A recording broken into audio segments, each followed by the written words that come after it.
হারবে হারবে হারবে। সিআইএ এনআরসি বলে বলে ক্ষতি কি, আসবো না তোমার কথা আছে মোদের জ্ঞানে দিদি, শুনবো না তোমার কথা মোদের আছে জ্ঞান, জোড়া ফুলে ভরে দেবো না চারদিকে তো পায় এখন, জোড়া ফুলে ভরে দেবো না চারদিকে তো আমি এখানে এসেছি মমতা বন্দ্যোপাধ্যায়কে নবান্নই থেকে চুলার মুঠি ধরে কালীঘাটে বসার, কালীঘাট থেকে মমতা বন্দ্যোপাধ্যায় ওপর বাংলায় ইন্ডুসের কাছে পাঠিয়ে দেবো বলে একই বিন্দু তিনটে ফুল কংগ্রেস সিপিএম তৃণমূল তিনটি দলের একই গুণ চুরি সন্ত্রাসী মানুষ ফুল 26 আর নাই তো ফুল বাংলায় শুধু পদ্ম ফুল।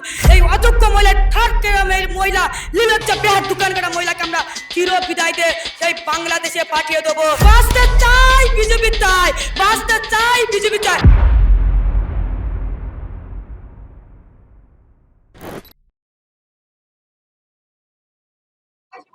প্রচারের একটা নতুন ছবি, প্রচারের নতুন ছবি সেটা হলো ভবানীপুর বিধানসভা কেন্দ্রের একটা অংশে দাঁড়িয়ে ফুটপাতের ধারে এখানে মা বোনেরা গান গাইছেন এবং গান খেয়ে বলছেন জোড়া ফুলে ভোট দেব না, জোড়া ফুলে ভোট দেব না, সেটাই গানের মাধ্যমে তুলে ধরছেন।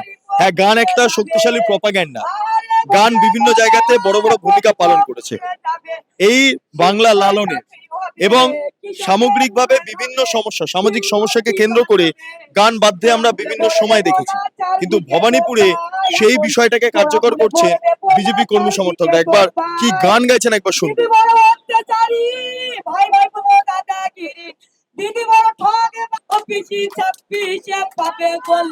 সুরটা ছেঁড়া ছেঁড়া লাগছে, কিন্তু একটা মজাদার ব্যাপারও রয়েছে।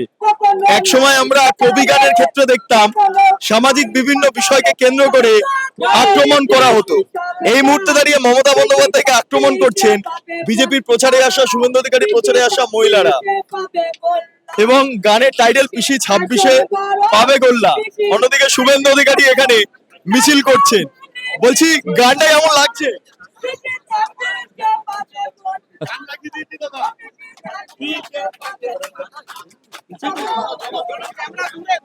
বলছি ভবানীপুরের লোকেদের তো সাহস বেড়ে যাচ্ছে দিন দিন।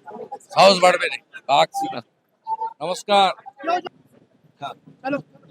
যে গানটা মাইকে শুনছিলেন, এবার সরাসরি এনার কাছ থেকে শুনি একবার, গানটা একটু গেয়ে দিন।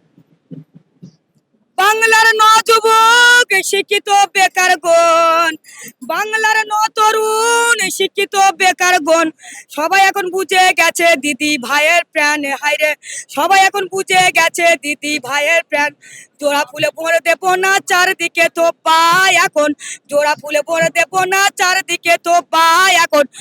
সিআইএ এনআরসি বলে বলে ক্ষতি কি, আসবো না তোমার কথা আছে মোদের জ্ঞানে দিদি, শুনবো না তোমার কথা মোদের আছে জ্ঞান, জোড়া ফুলে ভরে দেবো না চারদিকে তো পায় এখন, জোড়া ফুলে ভরে দেবো না চারদিকে তো পা।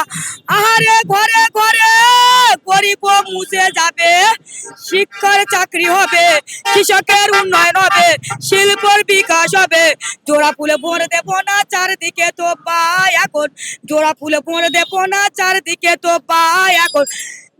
দিদি বড় সারদা বেলি শেখ সাধারণ বড় দাদাগিরি, দিদি বড় নারদা বেলি ফলতা চাঙ্গির বড় দাদাগিরি, দিদি বড় রোজে বেলি ফিরাদ হাকিমের বড় দাদাগিরি, দিদি বড় চিফ ফন্ডে শৌকত বলে বড় দাদাগিরি, হারে হারে টের পেয়েছে, হারে হারে টের পেয়েছে বাংলার জনগণ দিদি, জোড়া ফুলে পরে দেবো না চারদিকে তো পায় এখন, জোড়া 4 তারিখে ভোট গণনায় আসছে বিজেপি, জনগণের ভোটে এবার আসছে বিজেপি, জয় হোক জয় হোক জয় জনগণ, জয় হোক জয় হোক জয় জনক, মোদিজি অমিত শাহ, মোদিজি অমিত শাহ, বাংলায় ক্ষতি কি, আসলে বিজেপি বাংলায় আসবেই শান্তি, জোড়া ফুলে পরে দেবো না চারদিকে তো ভাই এখন, জোড়া ফুলে পরে দেবো না চারদিকে তো বা।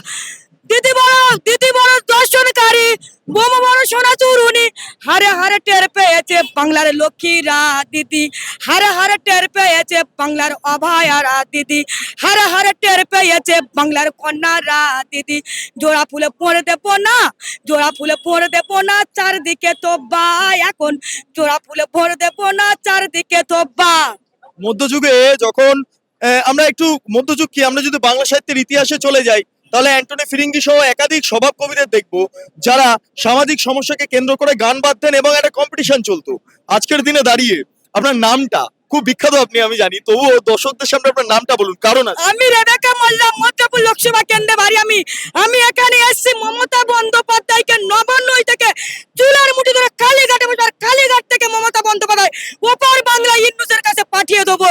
ও পিসি তুই চলে যা, বাংলাদেশে চলে যা, এটাই তোকে মানাচ্ছে না রে। অপরাধ ভাইপোকে না চলে যা। বলে একই বিন্দু তিনটি ফুল, কংগ্রেস সিপিএম তৃণমূল তিনটি দলের একই কোন, চুরি সন্ত্রাস মানুষ কোন, 26 আর নাই তো ফুল, বাংলায় শুধু পদ্ম ফুল।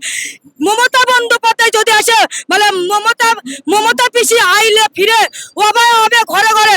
বাঁচতে চাই বিজেপি চাই, বাঁচতে চাই বিজেপি চাই। আমরা আর অবায় হতে দেবো না, আমরা আর আনিস খান হতে দেবো না, আমরা খামদুরি হতে দেবো না, আমরা তাবান্না হতে দেবো না, আমরা কোনো মায়ের কোল খালি করতে দেবো না। তাই এই মহিলা, এই অযোগ্য মহিলা, থার্ড এই মহিলা, লীলজ্জা বেহাত দোকান কাটা মহিলাকে আমরা চির বিদায়তে সেই বাংলাদেশে পাঠিয়ে দেবো। সেই পিসি ভাইপো, অপদার্থ ভাইপোকে পাঠিয়ে দেবো বাংলাদেশে, যে এবার বাংলায় তোকে মানাচ্ছে না।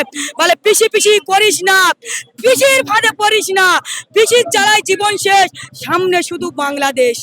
রেবেকা দি, একটা কথা আমাকে বলুন, যে মুসলমানদের ভোট নাকি মমতা বন্দ্যোপাধ্যায়ের খাতে যায়, আপনি হিন্দুদের ভোট ব্যাংকে আপনি কার্যত একটা অক্সিজেন দিচ্ছেন মুসলমান হয়ে। হিন্দু মুসলমান এই কারণেই বলছি, কারণ রাজ্য রাজনীতিটা এখন হিন্দু মুসলমান ফ্যাক্টর খুব ইম্পর্টেন্ট।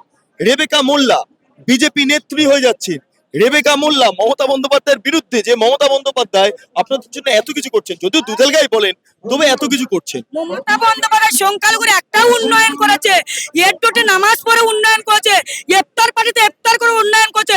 যোগীজি যায় লন্ডনে শিল্প আনতে, আর মমতা যায় ইফতার পার্টিতে শিল্প আনতে। এ মমতা বন্দ্যোপাধ্যায় কোনো ধর্মী ছিল না, না হিন্দু, না মুসলিম, না খ্রিস্টান, না দলীয়, না আদিবাসী।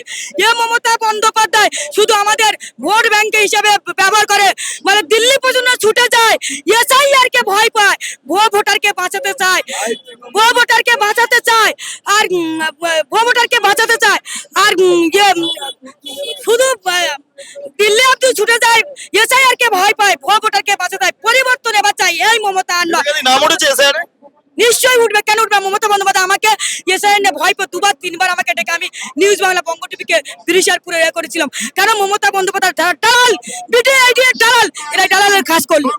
বেশ, আমি একটু রবিদার কাছে যাবো। রবিদা, রেবেকা মোল্লাকে দেখলাম খুব অ্যাগ্রেসিভ। তৃণমূল দেখে যাও, ভবানীপুরে মানুষের ভালোবাসা। হরে কৃষ্ণ হরে হরে, ভবানীপুরে প্রত্যেকটা ঘরে ঘরে শুভেন্দু অধিকারী।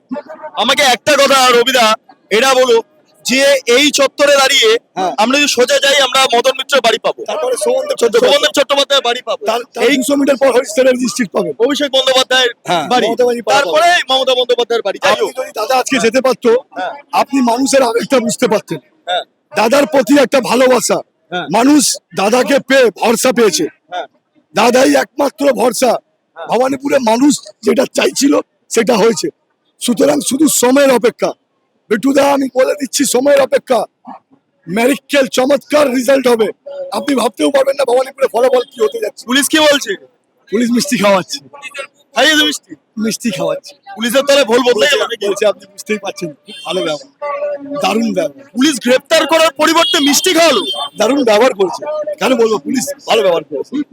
মানে পুলিশকে বুঝতে পারছে যে পরিবর্তন হতে পারে, সেই কারণে ঘুরছে। কি করবে আর বলুন তো? পার্সোনাল সম্পর্ক খারাপ হবে না নাকি? বলছে এই তো সময় ছিল, একটু খুলে কথা বলতে পারছি।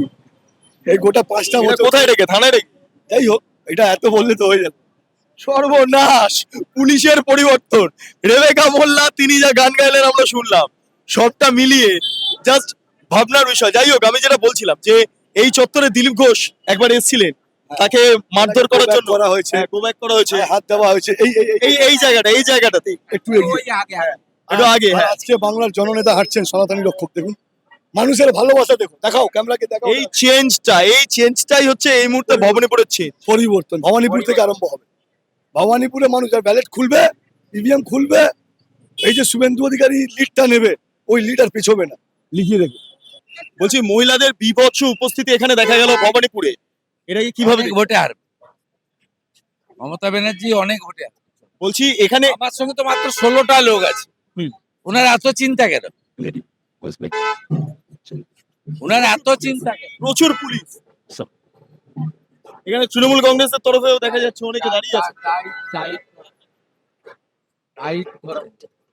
বেশ, এই মুহূর্তে শুভেন্দু অধিকারী তিনি প্রচার সেরে বেরিয়ে যাচ্ছেন এবং যে রাস্তা দিয়ে যাচ্ছেন এই রাস্তাটা খুব ইম্পর্টেন্ট। করলে ভবানীপুরে রসি হবে, একটা জায়গায় ঝামেলা করলে রাস্তায় দাঁড়িয়ে আমি করাবো। শান্তনু সিনহা বিশ্বাস তাকে ইডি ডেকেছিল, হাইকোর্টে যাচ্ছে কোনো লাভ নেই। এখনো অনেকগুলো পোস্টাল ব্যালট লুটের জন্য চেষ্টা করা হচ্ছে পুলিশের তরফে। কিছু করতে পারবে না, হারবে হারবে হারবে। বেশ, আমার সঙ্গে ছিলেন বিরোধী দলনেতা শুভেন্দু অধিকারী। ভবানীপুরে তিনি এই মুহূর্তে প্রার্থী, বিজেপি প্রার্থী, সরাসরি বেরিয়ে যাচ্ছেন। বেঙ্গল লিবার্টিকে এক্সক্লুসিভ সাক্ষাৎকারে তিনি একটাই কথা বললেন, এই মুহূর্তে হারবেন কে? মুখ্যমন্ত্রী মমতা বন্দ্যোপাধ্যায়। ভবিষ্যৎ কি, কোন দিকে যায়, সেটা অবশ্যই আমাদের নজর থাকবে। একবার একটু রাস্তাটা দেখিয়ে আজকের মতো এই প্রতিবেদন শেষ করব। ফলে আসুন একবার রাস্তাটা দেখে নেওয়া যাক। এই সেই রাস্তা যেখান থেকে সরাসরি অভিষেক বন্দ্যোপাধ্যায়ের বাড়ি পৌঁছানো যায়। এই সেই রাস্তা যেখান থেকে আমরা বেরিয়ে গিয়ে সোজা পৌঁছে যেতে পারবো কালীঘাটে মমতা বন্দ্যোপাধ্যায়ের বাড়ির দিকে। এই সেই রাস্তা যেখান থেকে মদন মিত্রের বাড়ি যাওয়া যায়। এই সেই রাস্তা যেখান থেকে শোভনদেব চট্টোপাধ্যায়ের বাড়িতে যাওয়া যায়। ফলে এই রাস্তাটাতেই আজকে হয়তো এই মিছিলটা শেষ হবে। কিন্তু যা প্রতিক্রিয়া পেলাম, লোকের কাছ থেকে যা রিয়াকশনস আসছে, তাতে একটা বিষয় বলা বাহুল্য, যে মিছিল যখন শেষ হচ্ছে তখন প্রচুর জোরে বৃষ্টিও নামছে, কিছুক্ষণ আগে ঝড় হলো। যতক্ষণ ধরে এই প্রচার পর্ব চললো ততক্ষণ ধরে আমরা দেখতে পারলাম যে ভবানীপুরে যারা মানুষ রয়েছেন তাদের মধ্যে একটা ব্যাপক ব্যাপক সাড়া। হ্যাঁ, সেই সাড়া সাইলেন্ট সাড়া, কিছু আবার প্রকাশ্যে সাড়া। কোন ফুল, জোড়া ফুল না পদ্ম ফুল, এটা নিয়ে খুব একটা ইন্টারেস্টিং ডিবেট বা ইন্টারেস্টিং একটা পলিটিক্যাল সিচুয়েশন এই ভবানীপুরকে কেন্দ্র করেই হতে পারে। এইটাই হচ্ছে আজকের দিনে ভবানীপুরের ছবি। যাই হোক, আপনারা যারা দর্শকরা রয়েছেন তারা অবশ্যই জানান যে ভবানীপুরের ভবিষ্যৎ কি হবে। আপনারা এতক্ষণ ধরে দেখছিলেন বেঙ্গল লিবার্টি। চ্যানেলটি অবশ্যই ভালো লাগলে লাইক করুন, সাবস্ক্রাইব করুন, শেয়ার করুন, বেল আইকন ক্লিক করুন। www.bengalliberty.com, সেখানে ক্লিক করুন। সমস্ত খবর আপনাদের জন্য সাজানো রয়েছে। স্বাধীন, কাঁচিন এবং গেরিলা সাংবাদিকতার পাশে দাঁড়ান। অসংখ্য ধন্যবাদ।